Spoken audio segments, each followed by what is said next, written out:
Kuching itu tadi. Seterusnya, saudara, kita bersama Nur Hazimah Radik langsung dari studio berita RTM Kota Kinabalu. Hazimah, silakan. Terima kasih Fiona. Assalamualaikum dan assalam sehati sejiwa. Fungsi rukun tetangga RT di Sabah harus ditransformasi seiring dengan dasar-dasar negara termasuk menjadi pusat transformasi ekonomi khususnya di kawasan pedalaman yang dahagakan pembangunan. Pada masa ini Sabah mempunyai 952 KRT. Menteri di Jabatan Perdana Menteri Tan Sri Joseph Kurup berkata, usaha itu penting bagi meningkatkan pendapatan RT sekaligus membuka peluang pekerjaan kepada masyarakat setempat terutama generasi muda selain persediaan mengatasi cabaran ekonomi global yang tidak menentu ketika ini. Sehubungan itu, beliau mengalu-alukan pelibatan lebih ramai golongan belia dalam program kemajuan ekonomi termasuk menghasilkan produk kreatif yang berfaedah dan memiliki pasaran yang tinggi. Tegas Tan Sri Kurup, pihak Jabatan Perpaduan Negara dan Integrasi Nasional JPNIN Sabah juga perlu membantu kawasan rukun tetangga KRT yang berpotensi khususnya jiran muda yang ingin mengetengahkan idea inovasi dan ekonomi mereka selain menjadi penghubung utama masyarakat dengan entiti luar seperti JLC dan syarikat swasta. Beliau berucap demikian pada Majlis Perhimpunan Awal Tahun KRT dan Pengiktirafan Projek Inovasi JPNIN Sabah 2016 di Kota Kinabalu. Turut hadir Pengarah Bahagian Perhubungan Masyarakat dan Kejiranan Haji Abdul Karim Abu Seman dan Pengarah JPNIN Sabah Delin Lead Blaun. Kerjasama antara kerajaan dan pengamal media sama ada elektronik, cetak, talian maupun laman sosial merupakan perintis dalam mentransformasikan Malaysia ke arah mencapai negara maju, aman dan harmoni. Demikian ditegaskan Menteri di Jabatan Perdana Menteri Tan Sri Joseph Kurup. Tan Sri Joseph Kurup berkata kerajaan memerlukan kerjasama pengamal media dalam menyampaikan dasar-dasar kerajaan kepada rakyat secara berkesan bagi mengekalkan perpaduan rakyat berbilang bangsa, budaya dan keturunan. Pengamal media di negara ini juga perlu memainkan peranan penting dalam mengukuhkan hubungan integrasi nasional sesama masyarakat dan mengelakkan menyiarkan berita-berita yang boleh memecah belahkan keharmonian kaum. Jelasnya melalui Jabatan Perpaduan Negara dan Integrasi Nasional, pihak media dapat mempromosikan aktiviti kemasyarakatan yang merapatkan keagraban hubungan kekitaan dalam kalangan rakyat majmuk. Beliau berucap dalam Majlis Sambutan Tahun Baharu Cina bersama pengamal media dari Sabah di Kota Kinabalu. Persatuan Ibu Bapa dan Guru PIBG yang dianggotai pelbagai latar belakang profesion mampu meningkatkan pencapaian akademik dan kokurikulum pelajar serta prestasi sekolah. Demikian menurut Ketua Menteri Datuk Seri Panglima Musa Haji Aman. Datuk Musa berkata PIBG bukan sahaja menjadi penghubung di antara ibu bapa dan pihak guru serta pentadbir sekolah, malah menjadi platform terbaik untuk percambahan buah fikiran, saranan serta cadangan yang membawa kemajuan sekolah. Kerjasama antara pihak sekolah dan ibu bapa juga amat penting bagi memastikan kejayaan pelajar dalam bidang akademik serta aktiviti kokurikulum. Beliau menekankan perkara itu dalam Mesyuarat Agung Persatuan Ibu Bapa dan Guru sesi 2016-2018 SMK Taman Fajar Sandakan. Teks ucapannya dibacakan Pembantu Menteri Kerajaan Tempatan dan Perumahan Datuk Zakaria Haji Muhammad Idris. Datuk Musa berharap mesyuarat PIBG SMK Taman Fajar tersebut akan meningkatkan pemahaman mengenai tugas dan tanggungjawab bersama dalam meningkatkan pencapaian pelajar sekolah berkenaan selain mengukuhkan kerjasama antara pihak sekolah, ibu bapa dan masyarakat setempat. Penduduk di beberapa kawasan dalam daerah Tawau kini menghadapi masalah bekalan air terputus disebabkan musim kemarau yang berpanjangan. Ia berikutan fenomena El Nino yang menyebabkan beberapa sungai di daerah Tawau berada pada paras membimbangkan. Speaker Dewan Undangan Negeri Datuk Syed Abbas Syed Ali berkata setakat ini loji penyimpanan air balung masih dapat membekalkan air kepada sebahagian penduduk di kawasan terbabit. Namun musim kemarau kini memberi kesan kepada sebahagian kawasan terutamanya yang menerima bekalan air dari loji utara berdekatan bandar. Sehubungan itu, beliau meminta setiap kawasan Dewan Undangan Negeri di daerah berkenaan dibekalkan sebuah lori menghantar air kepada penduduk yang terputus bekalan air. Datuk Syed Abbas yang juga wakil rakyat kawasan Balung menyarankan agar setiap masjid di daerah Tawau melakukan sembahyang hajat bagi mengatasi masalah musim kering akibat fenomena El Nino yang dijangka berterusan sehingga April ini. Beliau berkata demikian selepas merasmikan Majlis Anugerah Pelajar Cemerlang dan melawat sekolah pendidikan khas di Sekolah Kebangsaan Balung Tawau.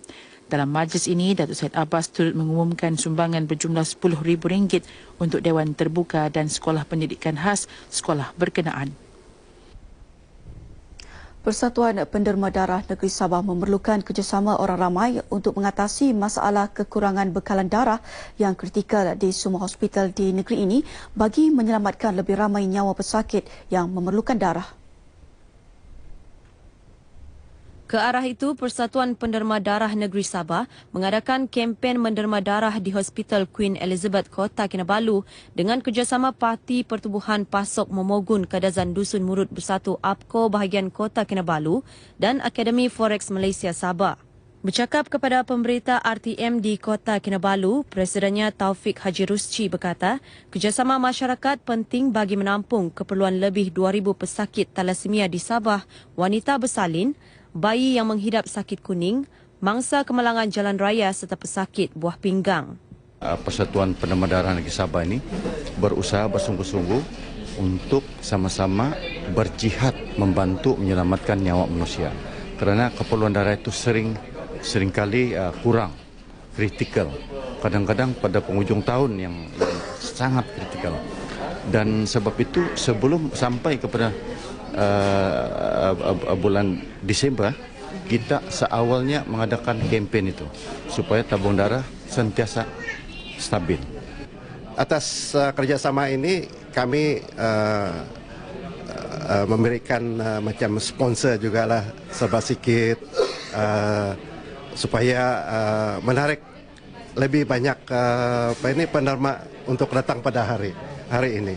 Tujuan datang di sini adalah untuk support membantu Persatuan Penderma Darah Negeri Sabah dan juga merupakan visi dan misi SPDM Sabah. Sementara itu, penderma darah yang ditemui menyambut baik usaha murni berkenaan.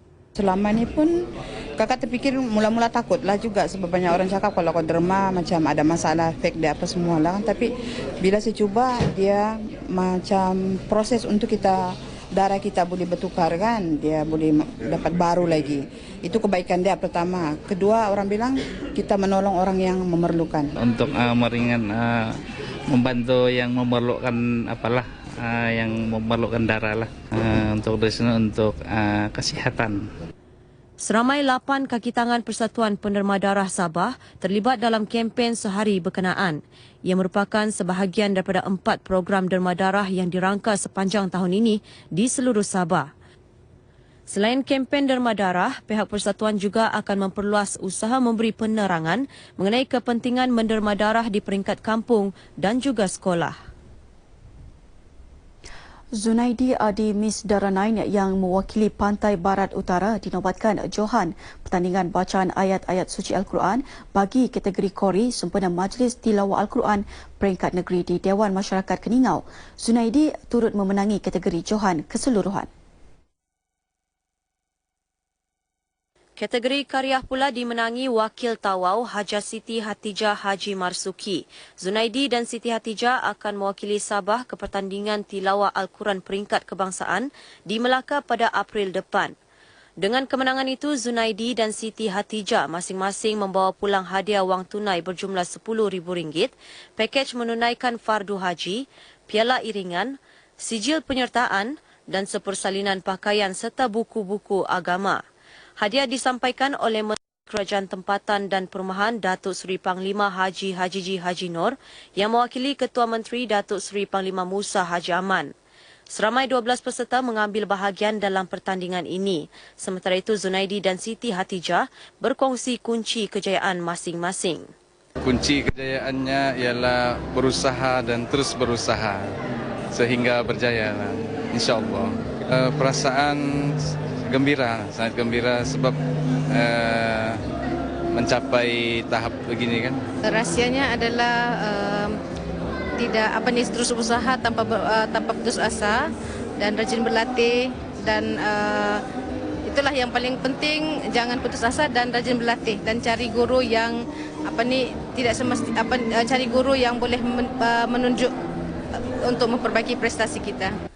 Lebih 5,000 umat Islam dari seluruh negeri menghadiri penutupan majlis berkenaan.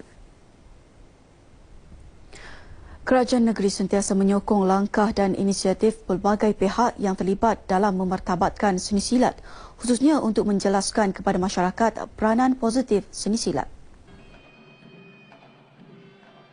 Ketua Menteri Datuk Seri Panglima Musa Haji Aman berkata, inisiatif yang dilakukan sama ada menerusi kajian secara ilmiah maupun penganjuran pertandingan membolehkan masyarakat menilai kebaikan dan kelebihan seni silat sekaligus membuktikan kualiti pelajarannya, konsep dan falsafah yang dibawa.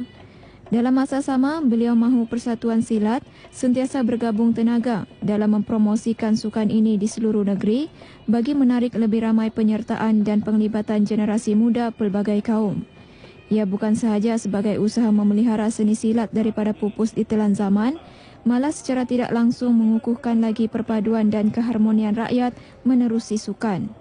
Datuk Musa berkata demikian sempena perasmian kejuaraan pencak silat Sabah dan jemputan antarabangsa 2016 anjuran Persatuan Seni Silat Negeri Sabah di Kota Kinabalu.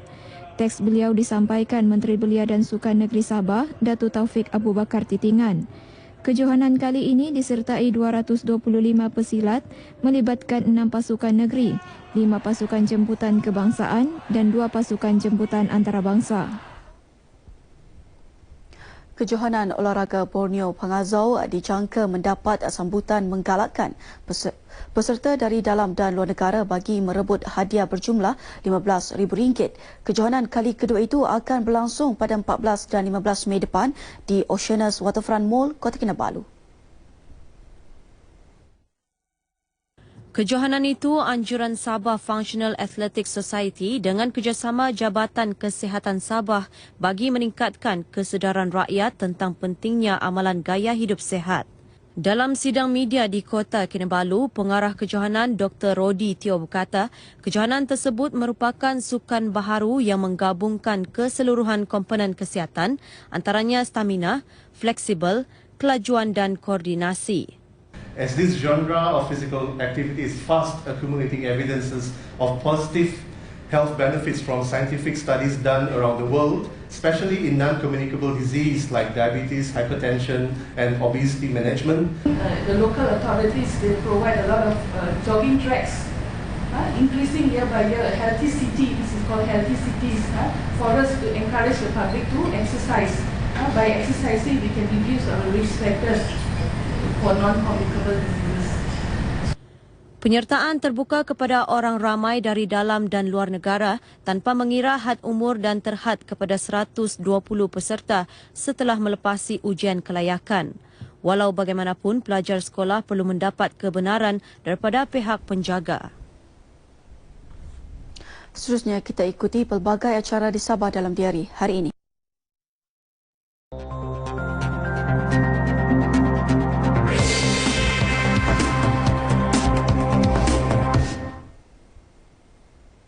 Pukul 7 pagi ini akan diadakan majlis gotong royong perdana di penempatan Telipuk. Sementara itu, majlis sambutan Jubli Perak UMNO Sabah peringkat bahagian Kelabakan akan diadakan pukul 9 pagi ini di pekarangan pejabat UMNO bahagian B191 Kelabakan Tawau. Manakala pukul 7 malam ini sambutan Tahun Baharu Cina, Menteri di Jabatan Perdana Menteri Tan Sri Joseph Kurup bersama Persatuan Wartawan Keningau akan diadakan di Hotel Juta Keningau. Akhir sekali pada pukul 7.30 malam ini, majlis meraikan peserta Sukan Penerangan Jabatan Penerangan Malaysia akan diadakan di Kota Kinabalu. Baiklah saudara, paparan tadi mengakhiri ban berita dari Sabah hari ini. Kembali kepada Fiona di Angkasa Puri. Silakan.